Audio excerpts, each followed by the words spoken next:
Welcome to the Heart of the City Regina Downtown podcast series, episode 7. I will be your host, Dominika Denev, Manager of Marketing Communications for Regina Downtown Business Improvement District.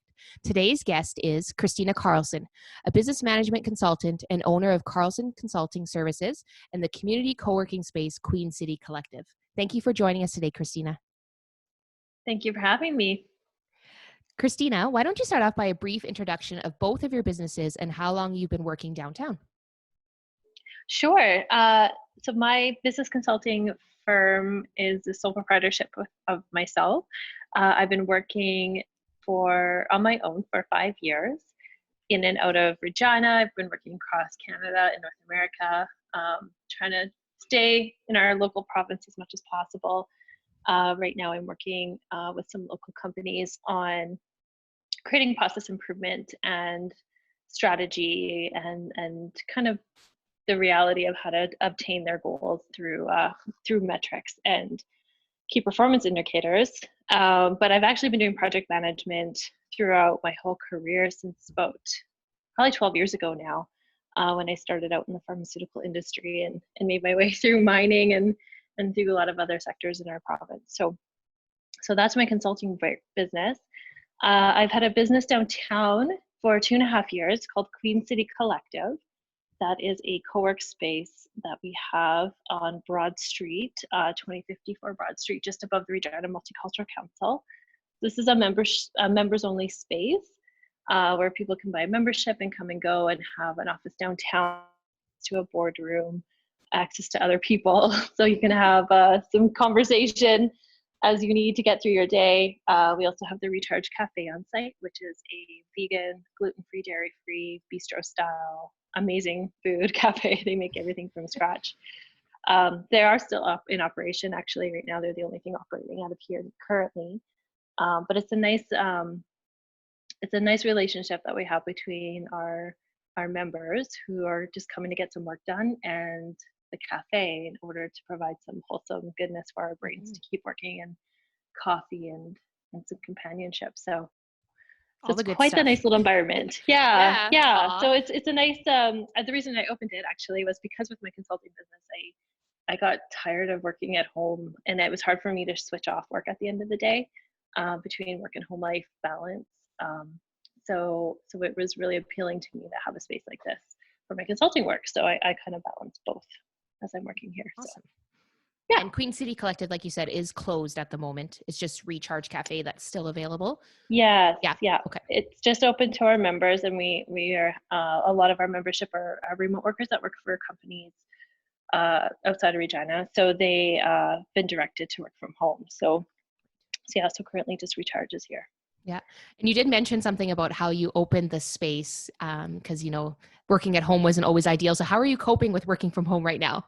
It's tough. It's really, actually really validating a lot of my why I opened this space in the first place, which is good. I think when the time is right and it's appropriate and everyone's ready to start getting back to things, we're going to have a lot to offer for people. I think we have a new normal now and a new way of working and being productive in our hours and what we're doing day to day. So having a space to come and hunker down to, and as well as, a place to meet clients that's professional looking is going to be a big asset, I think. So I'm excited to rekindle the fire that started a couple of years ago for me. Yeah. Oh, well, thank you so much for sharing that. Now, Christina joins us today to share a tool that will assist with navigating complex decisions when you feel like you're in the fog. So the importance of having clarified direction and focusing our energy collectively towards our desired outcomes. So looking forward to hear all about this, Christina. So if you want to dive right in about this tool that you have. Yeah. So I'll back up a little bit and let people know. So I've just completed a certified leadership agility training. So I do have some background and some expertise in helping leaders think in a more agile way. And if you haven't heard of Agile before, I encourage you to look it up. There's lots of great videos out there to give you a little bit more perspective. But really, the preface of it is that things are really complex in our world right now. COVID or no COVID. Mm-hmm. And it's hard to make business decisions without in a lot of the traditional ways we used to. So with this agile leadership does is it allows you to be in the fog and make decisions of like, I always take from what is my name? The movie I just watched is my favorite movie. So I just watched Frozen 2, and she talks about the next right thing. And I think that's really important because that's really what this is about. It's things are complex. We're in the fog. We don't know what the outcome's going to be. So what's the next right thing we can do? And this is a tool to really just put everything out on paper. It's simple. It can be scaled up to really complex, big, high level, expensive things, or it could be down to just kind of what am I going to do today type things. So it's a really nice scalable tool. It's called a V2 Mom is the acronym for it. Yeah. And it's really just a way to bring awareness to where you want to focus your energy. So we always start, and we'll provide a PDF to this. I and send it out to everyone that's listening. And please reach out to me if you have questions. But where you start with this tool is in the middle with your vision. So there's an author and a man out there named Simon Sinek, and I'm sure a lot of you have heard of him, and I encourage you to listen to his TED Talks as well, because he talks a lot from understanding your why, but working from the inside out. And the importance of doing that is it helps protect the values and culture that you try to build in your business. So when we revisit our vision, we want to make sure it's tangible. What is as far out into the future that we're comfortable envisioning. We want to capture that at the center, because that's really the essence of where you want to start to focus your energy. Mm-hmm. And then as we move around the tool and you start like a clock kind of in the top left side, you go to your values next. So you want to understand why is that important. And I encourage Oh, you kind of cut out, Christina. Values to not. Oh, I'm sorry. No, that's okay. I might get you to repeat, because sometimes when it cuts out, we don't always hear it. So I might get you. I just heard the next step was values and our why, and then it kind of cut out on my end. So yeah, so the value section is about your value that you bring to the table, right? So understanding the why behind your why, essentially, if you go a little bit deeper. But I encourage people to also think about their customer values. What are the things people are posting about that they miss about your business? Or what value are you bringing to them right now in this sort of crisis environment that they're really, really appreciative of? And how can you leverage and amplify and build off of that? Mm-hmm. So I think it's a really important thing to do. And I think it's important for you to capture it and own it and be proud of it, and help it with your momentum and getting through to the next step that you want to go for your business. And then you want to look at the obstacles. So I guess we're going to move from values to the bottom corner, I believe, for the obstacles. Okay. And we want to talk about what things are going to get into your way. So if we can, I follow Dr. Jody Carrington, and she's a wonderful psychologist, and she says you have to name it to tame it. And that's really what this obstacle section's for. I really want people to understand the challenges and problems and issues, and think ahead of time what the things are going to get into your way as you try to execute on this vision and value. If we name them and we understand them, then we can plan for them and manage our risk for them. Mm-hmm. And then methods. Methods is just your to-do list. So, okay, so I got this. I understand why I'm doing it. Understand my value. I can see what's going to get in the way. So what is my to-do list? And methods is just making that checklist for yourself. Be okay knowing that you're probably not going to get to everything on the list, because the list should change as you start to execute it. I work with a coach, and she's worked really hard trying to remind me that if I do 9 out of 10 things on my list today, that's a win. It's not something to be upset about because I didn't get to all 10. And I challenge people to switch that mindset, because it's really important. Just be proud of the things that got done, and revisit that list constantly and adjust it. And what is my next action? Mm-hmm. It's really hard to stand still and be consumed by things when you're moving, right? So I think that's the point of that. And then measure is really my favorite part. And this is where a lot of people's eyes glaze over, because I get really excited about statistics and I want to talk about all the measurements and predictive analytics that can happen. But at the end of the day, measure is just, how are you going to high five yourself at the end of the day? How are you going to be so proud and know that you actually succeeded? What is the thing that's going to help you show that and help bring that evidence to you that you're winning and you're doing everything you can to be the best you can be in the time that we have? So Yeah. And so measures can be like, I had one person call me that I was really excited about calling me. Like it can be simple as that, Yeah. or it can be as complicated as, some sort of predictive algorithm that we use for Facebook analytics or something like that. So Right. Awesome. so that's it. That's the tool. It's simple. I hope people revisit it as we get more data and more information. Things are changing day by day with, the types of funding that's available to us in Canada and all these other things that's happening. So I really, as you get more information, I encourage you to go back and revisit it. It should be a living, moving, Mm-hmm. organic piece that has scratch marks all over it, and that you're using it. So Yeah, and you might even yeah. want to use like a big whiteboard rather than a little piece of paper because you might have a lot of ideas, right? Absolutely. I have big whiteboards everywhere, Absolutely. so at my I house. love that. Yeah. We have whiteboards laid into the tables here at the office just Oh, because sweet. I think by whiteboard as well. So, Yeah. Well, I know when you so were mentioning this tool to me, even if you're listening and you're not a business per se, right? And you're just somebody who's listening to the podcast series, and this is something you can bring into your everyday life as well, right? It doesn't have to be sort of business focused. It could just be what we do. I think I mentioned to you when we were talking about this, like every year I do have my goals that I plan, right? And then mhm. obviously even my goals this year have changed with the COVID, because it's certain things that I maybe want to do or travel places, but that may not be able to happen now, right? So it's like readjusting, you know, what my vision was and why I felt that that's what I wanted to do, and how am I going to overcome that in another way, right? Or get there some other way. Right. Or, yeah.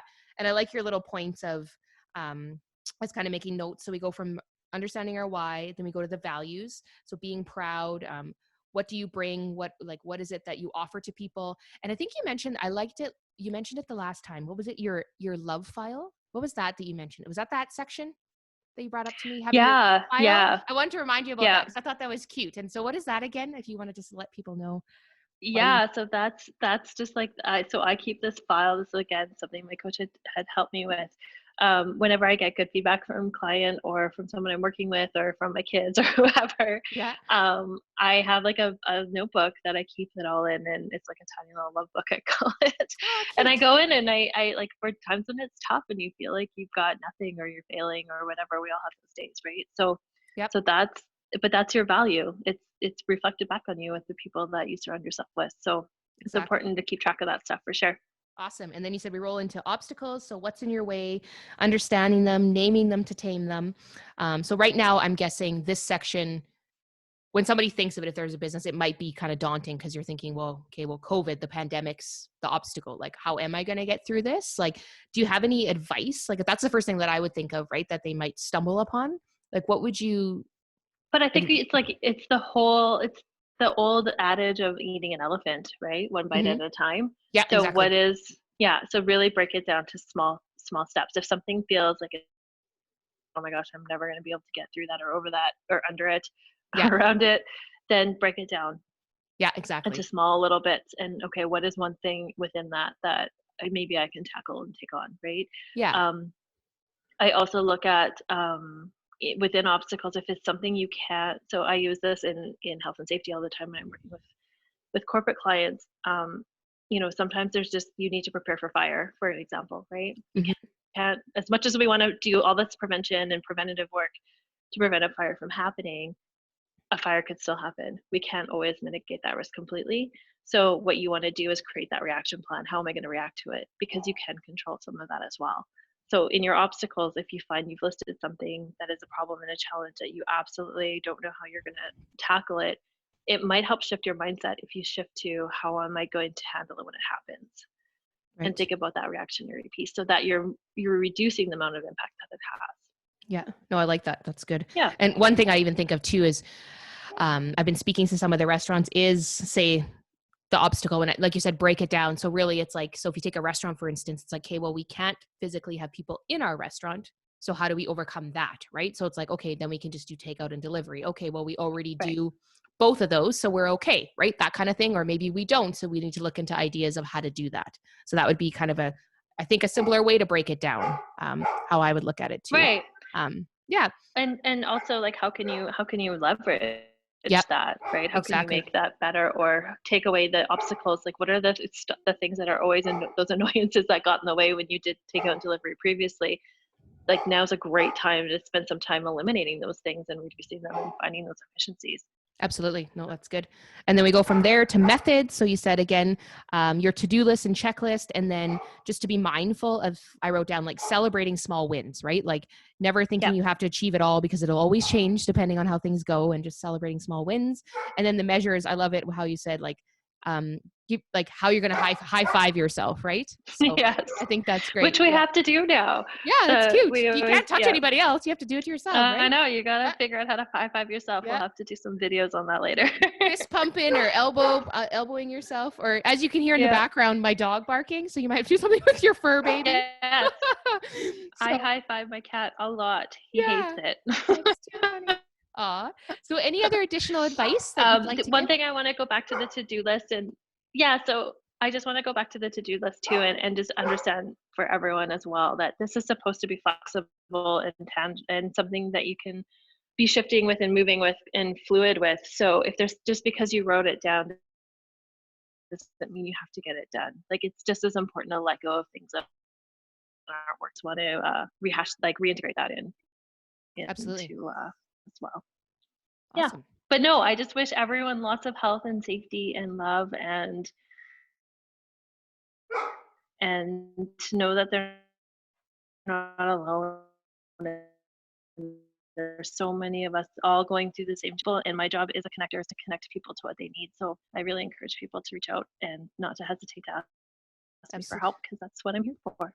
Absolutely. And just from my own personal experience, I had a question the other day, and I think you listed off 3 different people that I could talk to. So she definitely is a connector and knows a lot of people. So it's awesome.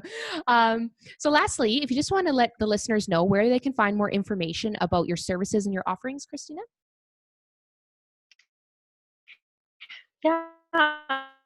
So at the carlsonsuccess.ca, which is also my Instagram and Facebook handle. So it's at the Carlson Success for both of those channels too.